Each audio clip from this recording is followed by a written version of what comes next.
Vrai, je suis très nerveux, épouvantablement nerveux. Je l'ai toujours été.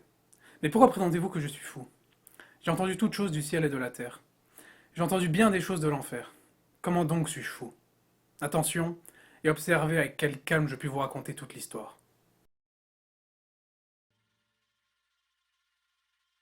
Il est impossible de dire comment l'idée entra primitivement dans ma cervelle. Mais une fois conçue, elle me hanta nuit et jour. J'aimais le vieux bonhomme. Il ne m'avait jamais fait de mal, il ne m'avait jamais insulté. Je crois que c'était son œil. Oui, c'était cela. Chaque fois que cet œil tombait sur moi, mon sang se glaçait. Et ainsi, lentement, je me mis en tête d'arracher la vie du vieillard, et par ce moyen de me délivrer de l'œil à tout jamais. Maintenant, voici le hic. Vous me croyez fou? Mais si vous m'aviez vu... Je ne fus jamais plus aimable pour le vieux que pendant la semaine entière qui précéda le meurtre. Chaque nuit, vers minuit, je tournais le loquet de sa porte. Oh, si doucement. Et alors, quand je l'avais suffisamment entrebâillé pour ma tête, j'introduisais une lanterne sourde, bien fermée, ne laissant filtrer aucune lumière. Puis, je passais la tête. Ah, vous aurez ri de voir avec quelle adresse je passais ma tête de manière à ne pas troubler le sommeil du vieillard. Il me fallait bien 1 heure. Ah, un four est-il été aussi prudent? J'ouvrais la lanterne avec précaution. Oh, avec quelle précaution? Avec quelle précaution? Et cela, je l'ai fait pendant 7 longues nuits. Mais je trouvais toujours l'œil fermé, et ainsi il me fut impossible d'accomplir l'œuvre. Et chaque matin, je lui parlais d'un ton cordial en m'informant comment il avait passé la nuit. S'il avait soupçonné que chaque nuit je l'examinais pendant son sommeil,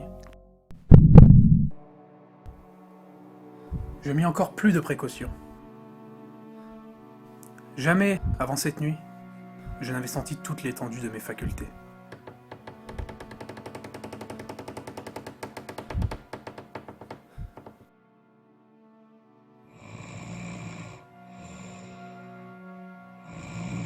Penser qu'il ne rêvait même pas de mes actions ou de mes pensées secrètes.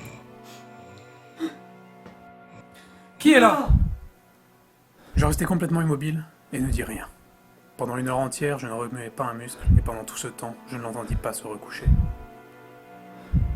Mais voilà que j'entendis un faible gémissement. Et je reconnus que c'était le gémissement d'une terreur mortelle. C'était le bruit sourd et étouffé qui s'élève du fond d'une âme surchargée d'effroi. Je savais ce qu'éprouvait le vieil homme, et j'avais pitié de lui.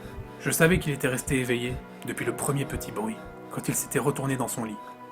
Il avait tâché de se persuader que ses craintes étaient sans cause, mais il n'avait pas pu. Il s'était dit à lui-même, ce n'est rien, que le vent dans la cheminée. Ce n'est qu'une souris qui traverse le parquet. Ou c'est simplement un grillon qui a poussé son cri. Et quoi qu'il ne vit et n'entendit rien, il sentait la présence de ma tête dans la chambre. Je le vis avec une parfaite netteté. Il était ouvert, tout grand ouvert, et j'entrai en fureur aussitôt que je lui regardais. Un bruit sourd vint à mes oreilles. C'était le battement du cœur du vieux. Me suivez-vous bien? Je vous dis que j'étais nerveux. Je le suis en effet. Au plein cœur de la nuit, parmi le silence redoutable de cette vieille maison, un si étrange bruit jeta en moi une terreur irrésistible.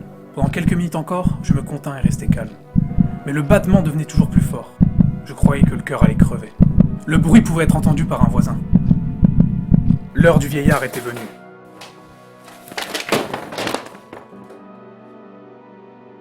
Le vieux était mort.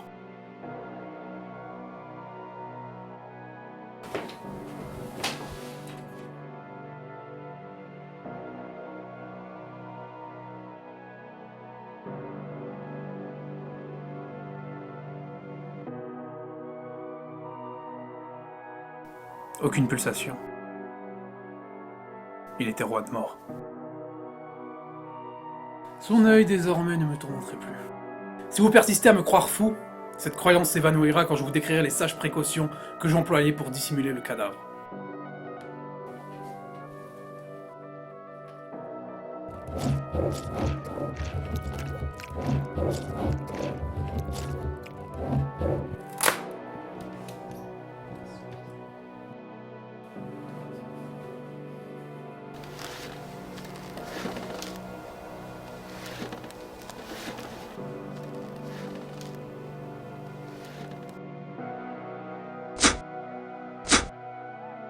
Il n'y avait rien à laver.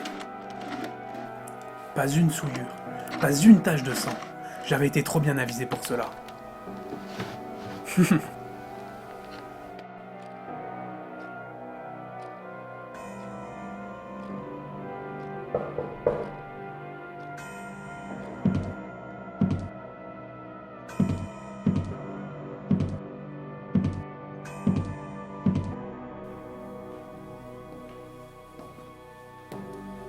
Trois hommes se présentèrent comme officiers de police.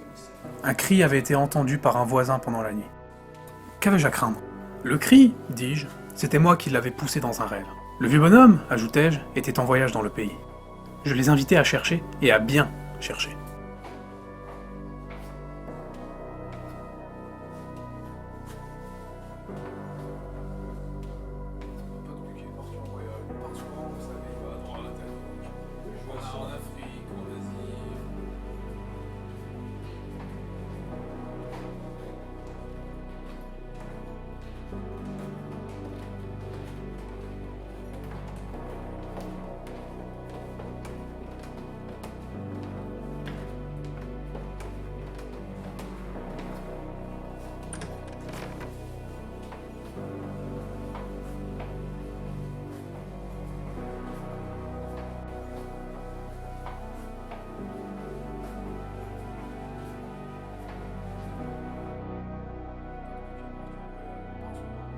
Les officiers étaient satisfaits, mes manières les avaient convaincus. Je me sentais singulièrement à l'aise.